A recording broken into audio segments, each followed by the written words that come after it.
Hello, Lisa Piper here. Today we're going to talk about how to make nut milk and seed milk. It's really easy. You know, when you go to the store, you see those box Terra packs of nuts or seed milk, and you look at the ingredients, and it's words this long you don't know how to pronounce, right? Or things you don't recognize. And those are mainly for preservatives, and that's the reason why it's in there, or thickeners. You don't need it, your body doesn't need it, and it's so much easier to make your own, and the body takes a lot more nutrients from it when it doesn't have those preservatives to block the nutrient absorption, right? So this is how you can make your own, and it's a very simple process. I'm going to give you the generic recipe and how to alter it. So generally you want to start with proportions of 1 cup of your nuts or your seeds to 4 cups of water. This is an approximation. It depends on how thick you want it and how rich you want it. If you want it thinner, maybe you're putting it on cereal, you could do 5 cups of water. Maybe you want it thicker because you're going to actually use this milk as a gravy and a sauce, and you'll only do 3 cups of water. So this depends on you. It will also affect the flavor. You want more flavor in there, more nutrients, then you're going to do less water. But the standard is usually 1 cup of your nut or seed to 4 cups of your water. I find that it's best when you soak the nuts or seeds at least 6 hours beforehand so that they're ready soft. You've kind of released the outer shell, making it a little more digestible, a little bit easier for your body to take and absorb the nutrients. And when you do that, you want to actually get rid of that soap water before you actually use it as measurements. So I'll have my measurement already. So right now today I'm using hemp seed, but you can see there's a ton of other things you could use. You could use pumpkin seed, you could use sunflower seed, you could use nuts like cashew, Brazil nut, almond milk. Any of those you can use. Flax seed, it's easy. You can even use coconut shreds to make your own coconut milk with. So it just depends on your application, if you want it for savory or you want it for sweet. But today, like I said, we're going to use hemp milk. And I strain it out for the water. It doesn't need a whole lot. And I don't need an exact strain. I'm not pushing out all the water because it's going back into water. I just want to make sure I'm not using that soap water. And this didn't even soak but a couple hours. And you can already tell there's a lot of stuff in there that we've kind of gotten out of it. So this is going to go either in your Vitamix or blender or your food processor. You can do this in any of those. You're going to put the seed or the nut right in there. It's fine that it's wet. You don't have to dry it. And then you're going to add your water to this. So this is 4 cups of water to 1 cup of seed, and that was 1 cup dry seed measured, not after it's been soaking in the water, because the water will swell it up and make it look like there's more. So this is the amount you're going to make of milk. And again, I'm going to put it on there and let it go for quite a while.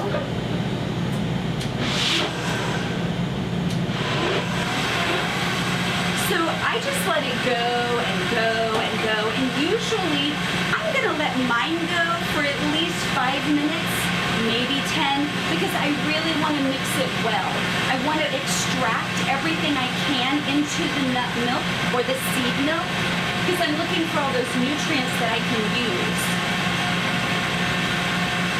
And if you can see, it'll automatically start to turn color. The more you go, the more it turns white, which is a little bit more like milk that we're thinking of. So that's how you know, oh, this is right, I'm doing it right. Clearly, that's going to depend on what you're using. If you're using pumpkin seeds, it may have a little different color and it won't white up quite as much. Sunflower seeds, it's the same thing. So it depends on what it is that you're using and working with. I'm not going to spend the time doing this the whole way, but this at least gives you an idea of the process of how this goes. So after this, you want to strain out the meal part of it. And I use cloth bags like this. There's nut bags, milk bags.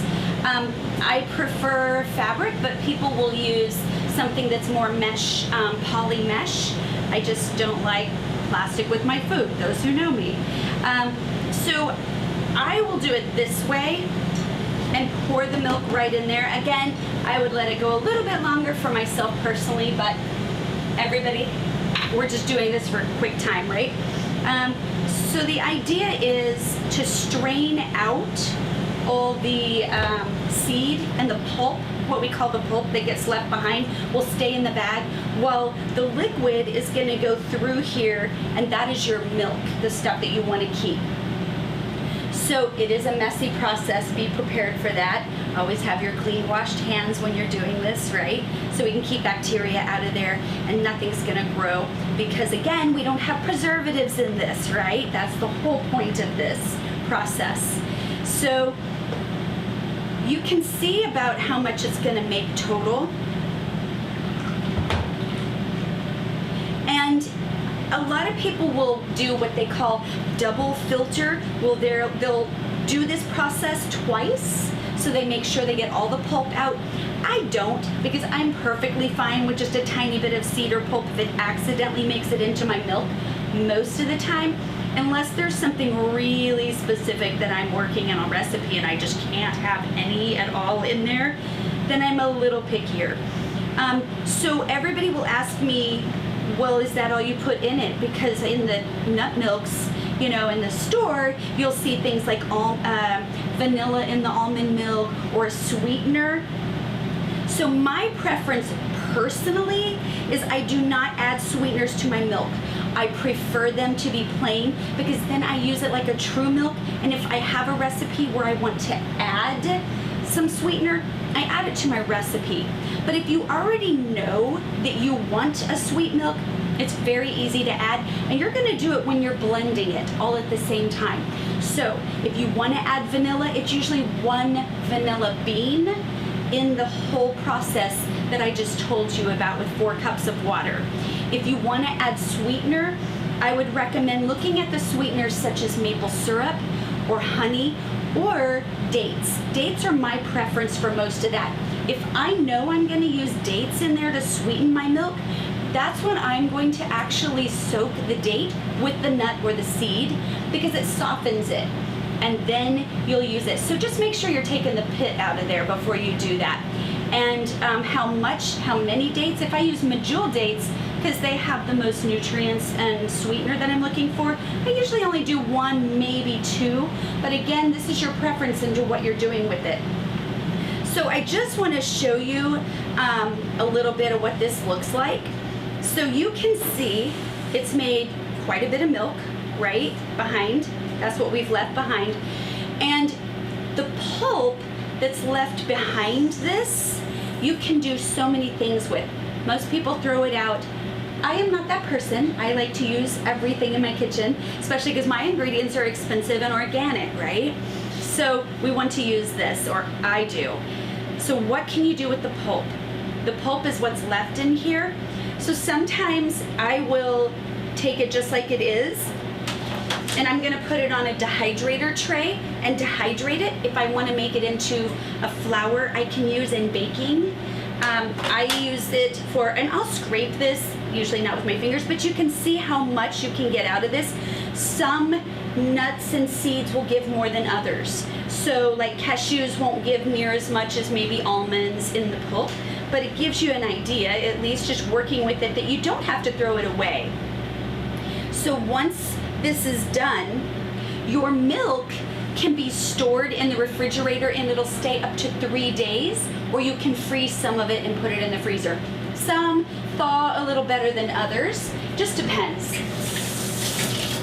So this then gets stored. I store mine in a mason jar with a lid, glass, in the refrigerator, and then I take the pulp and do so many things with it.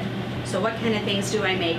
So I've been known to make popsicles out of this. One of my favorite recipes is to do Brazil nut pulp, and then I take the pulp just like it is, and I add a little bit of cacao, a little bit of coconut milk, and I'll do the canned coconut milk, like this one that has no guar gum or xanthan gum. It's just coconut milk with a little bit of that oil and fat in there, so it thickens up a bit.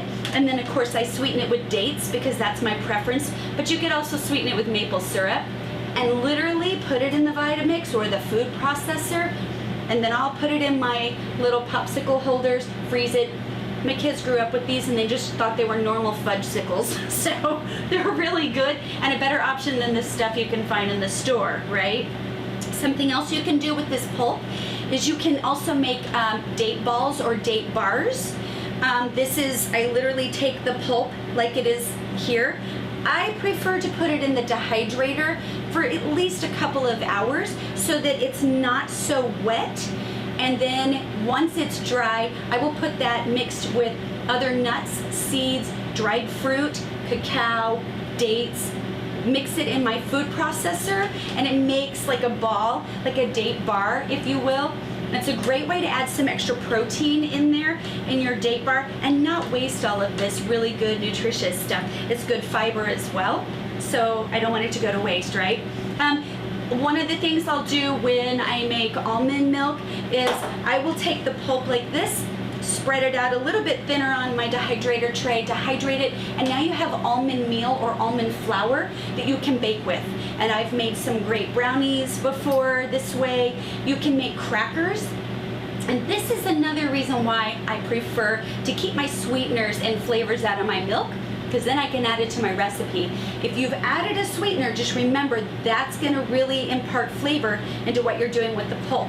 So here, this is just, for example, hemp seed, and I haven't added anything with it. If I dehydrated it, then I just literally have hemp seed flour that I can use, and I make great crackers with this. I prefer to keep my crackers raw, and I will literally take vegetables, put the hemp seed or the almonds meal that you've dehydrated into it, and I'll add a little bit of maybe flaxseed and sea salt and flavor and seasonings in there and dehydrate it in my dehydrator, and you've got crackers. So if you don't have a dehydrator, what do? You can bake it in your oven. You just want to do it low and slow, which means it takes quite a few hours on a very low temperature, and then you've got some really yummy crackers that you've made maybe out of leftovers from your carrots and refrigerator things that aren't so happy, wilty veggies, right? And your leftover pulp from making the nut milk or nut seed. This is a great way to reuse this stuff. I've also been known to occasionally put some of my pumpkin seed pulp or my cashew pulp into soups. That way I'm adding a little more protein in there and I'm not wasting it at all. I've done this with raw soups, including cooked soups. So there's a lot of ways you can use this pulp and not waste it. For nut milks and seed milks, you can flavor them so many different ways. One of my favorite recipes is to take pumpkin seed milk, and when I make the milk, I'll add a little bit of cinnamon, nutmeg, and then I do a tiny bit of maple syrup in there, and it's really yummy in the fall time and autumn. It tastes so good, and you're getting a little extra iron in there from the pumpkin seeds, so that's some better nutrients that you can have. Again, when I make coconut milk this way, my preference is to have it a little bit thicker, so I only do maybe 3 cups of water to 1 cup of the coconut, and I don't put anything at all with that for flavor. Brazil nuts, somehow I always tend to add a little bit of cacao powder in there, tiny bit of date. Now I've got a yummy chocolate milk, and of course my kids love that, but who wouldn't? Even the adult kids like it. So these are a little bit better options for you and super easy for you to make. So hopefully this has given you an idea of how you can get in the kitchen, make these things yourself at a fraction of the cost, and your body will get so many more nutrients from it. If you like videos like this, then we encourage you to subscribe to our channel, our YouTube channel. Go to our website at shopnaturalliving.com. Give us a like and share this with your friends. Thank you and happy cooking!